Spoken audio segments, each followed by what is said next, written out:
Spirit దాంట్లో పోసే నీళ్లు పొరపాటు పడుతున్నారు సార్. మొలకల చెరువు మాది కాదు, మొలకల చెరువు మాది కాదు. మేము మద్యం తయారు చేసేది అనేటువంటిది అవాస్తవం. మీరు విచక్షణతో మాట్లాడండి, తెలుసుకుని మాట్లాడండి. మద్యం తయారు చేసేది మేము కాదు. మీరు అద్దెపల్లి జనార్దన్ రావు ఎవరు, సురేంద్ర నాయుడు ఎవరు, జయచంద్ర రెడ్డి ఎవరు? మీ వాళ్ళు. మీరు మద్యం తయారు చేసి మమ్మల్ని మద్యం తయారు చేసి అంటారా? అరే వినండి, మీరు మాట్లాడేటప్పుడు ఒక మాట మాట్లాడలేదు. మరి మద్యం మేము ఎక్కడ తయారు చేసామండి? మీకు సూచన మద్యము మీరు తయారు చేశారని చెప్పలేదు నేను. తయారు చేశారని చెప్పట్లా.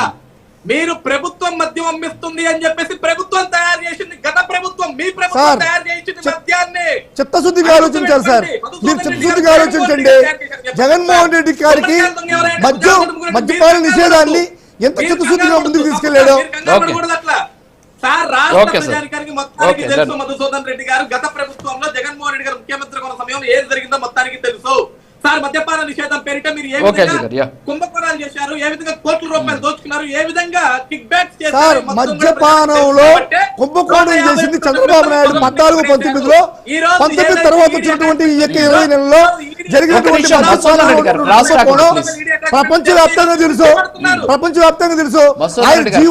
జీవోని రిలీజ్ చేశారు సార్. ఒక్క నిమిషం మధుసూదన్ రెడ్డి గారు ప్లీజ్. సార్ అజయ్ గారు వస్తాను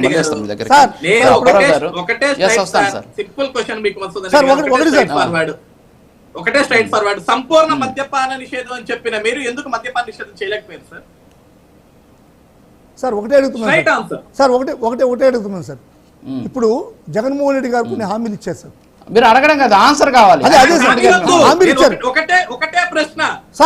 మద్యపాన నిషేధం చెప్పిన జగన్మోహన్ రెడ్డి అదే సార్, అదే దానికే వస్తున్నా.